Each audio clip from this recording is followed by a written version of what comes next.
전에 한 대통령이 이런 말을 같은 유행어로 남겼습니다. 살림살이 좀 나아지셨습니까? 그분이 그 말씀을 하시고 꽤 많은 시간이 지났습니다. 여러분의 살림살이는 좀 나아지셨습니까?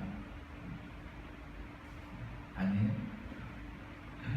사실 우리나라가 전 세계적으로 경제적으로 어렵죠. 지금 지난해 조사에 따르면 우리나라 국민들의 평균 가계 부채가 쉽게 말해 빚이 1인당 약 6천만 원 정도가 된다고 해요. 6천만 원. 이 말은 극소수를 제외하고 대부분의 사람들은 다 크고 작은 빚을 안고 살아간다는 것입니다. 만약 여러분 가운데 빚이 없으신 분들이 있다면 축하드립니다. 부럽습니다. 그래요. 우리 모두가 다 그렇게 살아가요. 늘 보면 부족하고 어렵고 더 얘기하면 쪼들리게 살아가는 우리의 삶입니다. 그럼 우리들이 가장 원하는 게 뭐겠어요? 그 빚 때문에 힘들어하는 사람들, 우리 같은 사람들이 가장 원하는 것이 뭐겠습니까? 다른 거 없죠. 돈 걱정 없이 사는 거예요. 돈 걱정 없이. 말 그대로 부자가 돼서 내가 하고 싶은 거, 먹고 싶은 것, 사고 싶은 것, 누리고 싶은 것 다 누리면서 사는 게 우리뿐만 아니라 모든 사람들의 꿈이겠죠. 내 통장의 잔고가 빵빵하게 채워지는 거. 그래서 많은 사람들이 일확천금을 노리며 로또를 손에 들고 그게 나쁘다는 건 아니에요. 다 그런 꿈이 있기 때문에 생각만 해도 너무 행복하죠. 그래서 직장인들, 로또 사시는 분들이 언제 행복해요? 로또 살 때 얼마나 행복한지 몰라. 왜? 이거만 되면 내가 뭐 하겠다 생각만 해도 너무 행복한 거예요. 그런데 불행하게도, 불행인지 모르겠지만 우리의 삶을 보면 현실적으로 참 그런 일들이 일어나지 않을 것 같아요. 지금 내 형편과 상황을 보면 그렇게 풍족하고 넉넉하고 말 그대로 부자가 돼서 원하는 거 다 하고 싶은 그런 날은 올 것 같지가 않다는 거죠. 그리고 그런 상황 속에서요, 사실 믿음을 지키는 것도 힘들어요. 경제적으로 힘들고 어려운 환경 속에서 마음 편히 하나님 앞에 나와서 예배하고 섬기고 헌신하는 게 이게 쉬운 게 아니라는 거죠. 그러면서 이렇게 생각하시는 분들이 있는 거예요. 하나님, 나중에 좀 형편 좋아지면 그때 나갈게. 내 상황 괜찮아지면 그때 좀 내가 할게요. 그러니까 부족한 상황과 환경 속에서 하나님께 나아가고 헌신하는 것이 이게 부담이 된다는 거죠. 그래서 남들이 다 쉬는 주일에도 직장에 나가서 돈을 벌 수밖에 없다. 오늘 말씀 보면 예수님을 찾아온 한 사람이 있는데 그가 자신의 고민을 얘기합니다. 그 고민이 뭐냐면 부모에게 물려받은 재산이 있는데 그것을 자신의 형과 공정하게 나누어 가질 수 있도록 도와달라는 거였어요. 이 말은 그 당시 유대인 관습과 율법을 보면 이렇게 나와요. 신명기에는 나와 있는데 장자는요 유산을 동생의 2배를 물려받게 돼 있습니다. 그 당시. 그러니까 법으로 정해져 있는 거예요. 반드시 지켜야 되는 거예요. 그런데 이 사람이 이 문제로 예수님을 찾아왔다는 건 뭐예요? 2가지가 있을 수 있어요. 하나는 물려받은 재산이 어마어마하다는 것과 그리고 그 형이 그 율법을 지키지 않고 그 재산을 대부분 자기의 것으로 삼으려 했기 때문이다라는 우리가 추측해 볼 수 있는 거예요. 정말 그렇다면 동생 입장에서 보면 억울합니까? 안 억울합니까? 억울하죠. 이보다 억울한 일이 없는 거예요. 잘못한 것 하나도 없습니다. 마땅히 자신의 몫을 주장하고 있는 거예요. 그래서 그 문제를 해결하기 위해서 예수님을 찾아온 것이지요. 사실 이 문제도요, 예수님에게 어려운 문제입니까? 이걸 해결하는 것이 아니죠. 하나도 어렵지 않아요. 야, 너네 형 불러와. 내가 얘기해 줄게. 그래서 율법 들이밀면서 야, 율법에 이렇게 하라고 돼 있잖아. 왜 안 지켜? 너 당장에 나눠줘. 이러면 문제는 딱 끝나는 거예요. 근데 예수님은 그러지 않으시죠? 그 문제를 해결하시기는커녕 오히려 예수 말씀 보면 이 사람을 뭐하고 있어? 책망하고 있어요. 혼내고 있다는 거예요. 그러면서 한 가지 비유를 말씀해 주십니다. 그 비유의 말씀이 16절부터 20절까지의 말씀이죠. 근데 이런 겁니다. 한 부자가 열심히 농사를 져서 엄청난 수확을 거뒀어요. 근데 너무나 많이 걷어가지고 이것을 자기의 창고에 다 넣을 수가 없는 거예요. 창고가 작다 보니까. 그래서 어떤 생각을 했냐? 야, 이걸 다 넣으려면 창고 부시고 새로 크게 짓자. 그래서 새로 큰 창고를 짓고 거기다 거둔 모든 음식이 다 가득 채워 놓은 거예요. 그러면서 뭐라고 생각한다고 얘기합니까? 야, 쉽게 말해서 앞으로 몇 년 동안은 걱정 없다. 이제 실컷 놀고 먹고 마시자 라고 얘기했다라는 거죠. 쉽게 말해서 요즘 말로 하면 통장의 잔고가 빵빵한 거예요. 빵빵한 거예요. 여러분, 이 부자 부러워요? 안 부러워요? 부럽죠. 나도 한번 몇 년 동안 정말 세계 여행도 다니고 말이야. 사고 싶은 거 다 사면서 그렇게 채워졌으면 좋겠다. 누가 봐도 부러워요. 그렇다고 이 사람 잘못한 게 있어요? 딱히 없어요. 농사에서 거둔 거예요. 근데 그 사람을 가리켜서 예수님께서 뭐라고 말씀하십니까? 어리석은 사람아. 그 다음 뭐라고 말씀하셔요? 오늘 밤에 내 영혼을 내게서 도로 찾을 것이다. 그러면 네가 장만한 것들이 누구의 것이 되겠느냐? 이 말은 뭐예요? 아무리 재물 많이 쌓아놓고 몇 년 동안 놀고 먹을 거 다 쌓아놔도 너 당장 오늘 죽게 되면 소용이 있다 없다? 없다라는 거죠. 예수님 말씀 맞아요? 틀려요? 맞죠? 이해가 돼요? 안 돼요? 돼요.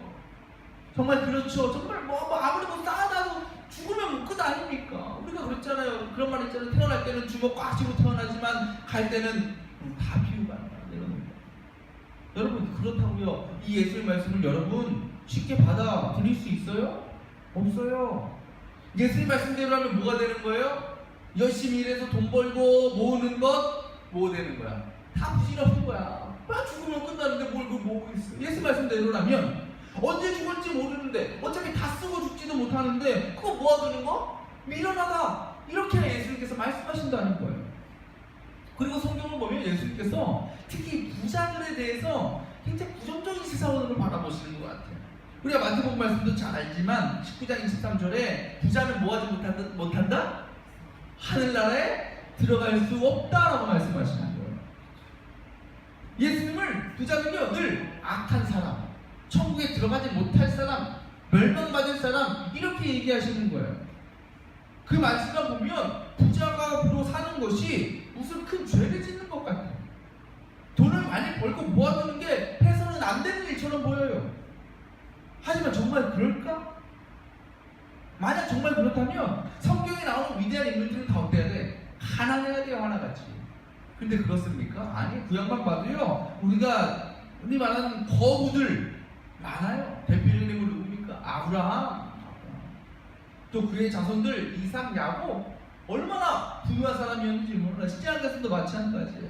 그러니까 성경은 부자의 존재를 거부하는 것이 아니에요. 부정하는 것이 아니에요. 그렇다면 부자가 죄인이라는 것이 아닙니다.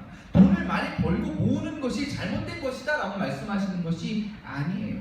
그렇다면 무엇을 가지고 예수님께서 이 부자를 책망하시는 것일까? 오늘 예수님께서 비유로 말씀하시면서 이 부자가 말하는 말 중에 가장 많이 등장하는 단어가 있습니다. 여러분 찾아볼까요? 한번 보세요. 어떤 이 부자가 다 지어놓고 혼자 고백하잖아요. 그 고백 중에 가장 많이 등장하는 단어가 있습니다. 네? 안 들려요? 싸졌다.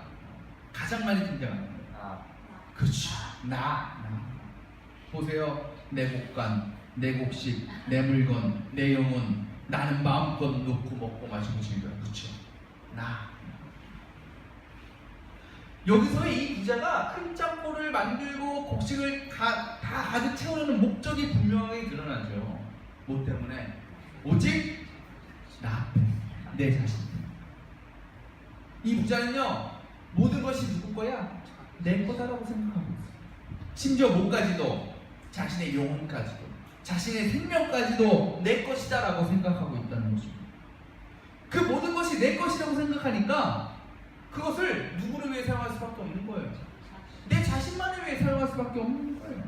그러니까 이 부자는요, 당장 뭐가 중요한 거예요? 내가 지금 먹고 놀고 마시는 것만 중요한 거예요. 내가 사고 싶은 거 사고 내가 원하는 일을 하는 것만 이 부자에게 중요한 거예요. 하지만 이 부자가 놓치고 있는 게 뭐예요? 그가 자기 힘만으로 그 많은 것들을 누릴 수 없었다는 거예요. 그걸 잊고 있었다는 거죠. 농사 짓는 것, 하나님께서 적절할 때 해를 비추지 않으셨다면, 적절할 때 비를 내리지 않으셨다면 결국 큰 곡식을 거둘 수 없었습니다. 또 그에게 일할 수 있는 건강과 능력을 허락하지 않으셨다면 그는 마음껏 농사도 지을 수 없었을 거예요. 그 모든 것은 자기 혼자 한 것이 아니었습니다. 그가 누린 많은 물질을 혼자 힘으로 한 것이 아니었어요. 하나님의 도우심과 하나님의 손길이 있었기 때문에 가능했던, 하나님 때문에 할 수 있었고 하나님 때문에 부자가 될 수 있었다는 것입니다. 그렇다면 그가 가장 먼저 해야 될 일은 그 많은 것을 다 듣기 위해서 큰 창고를 짓는 것이 아니었어요. 그 창고에 거둔 모든 곡식을 가득 채우는 것이 아니었습니다. 그보다 먼저 뭐 해야 되겠어요? 하나님께 감사해야 된다는 거죠. 그리고 정말 감사한다면, 하나님의 도우심을 기억한다면 그 모든 것을요, 내 자신의 배와 내 욕심을 채우기 위해서 사용할 수 없다. 하나님께서, 그리고 하나님께서 기뻐하신 일률에 그것을 사용할 수밖에 없다. 하지만 문제는 이 부자는 그러지 못했다는 것입니다. 그의 마음과 그의 생각 속에는 하나님은 없었어요. 내 만족만 채우고 내 욕심만 채우겠다.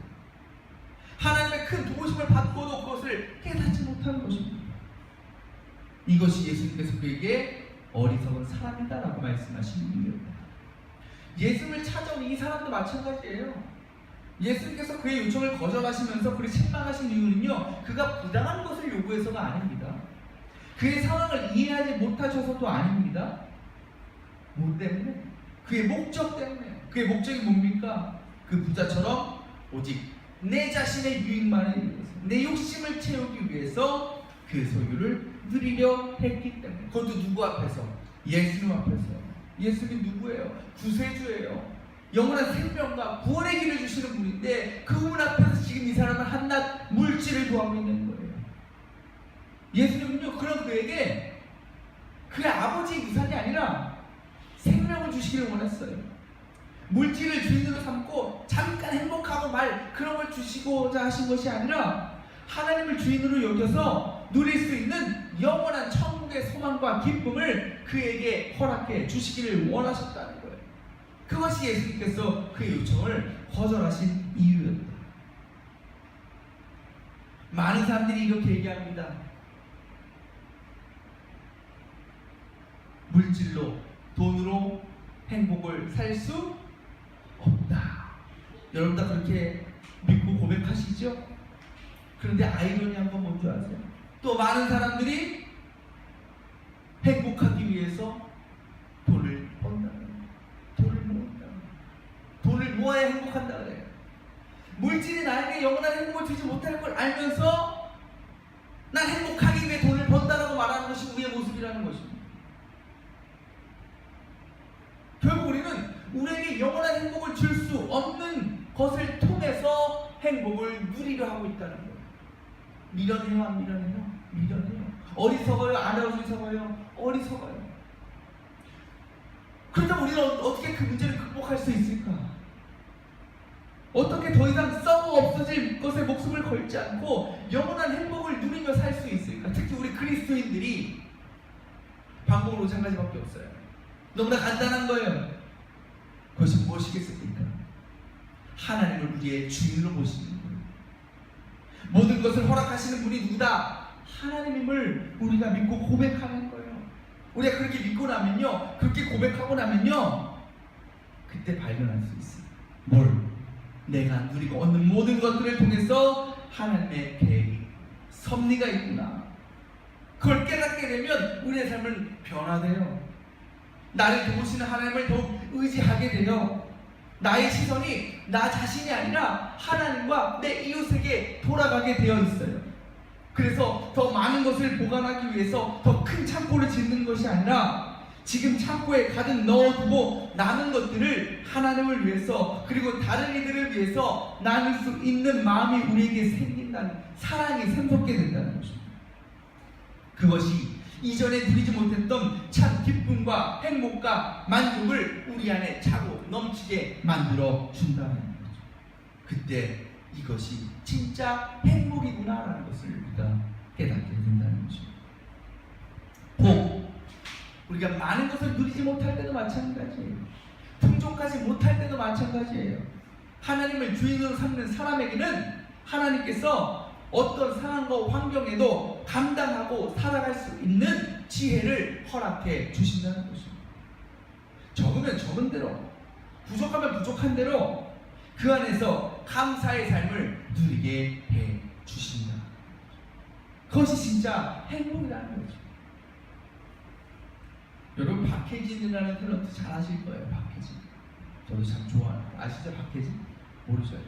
있어요? 찾아보세요. 그가 지난 6년 동안 기부를 쭉 해왔는데, 지난주 뉴스에 나왔는데 11억을 총 기부했어요. 11억.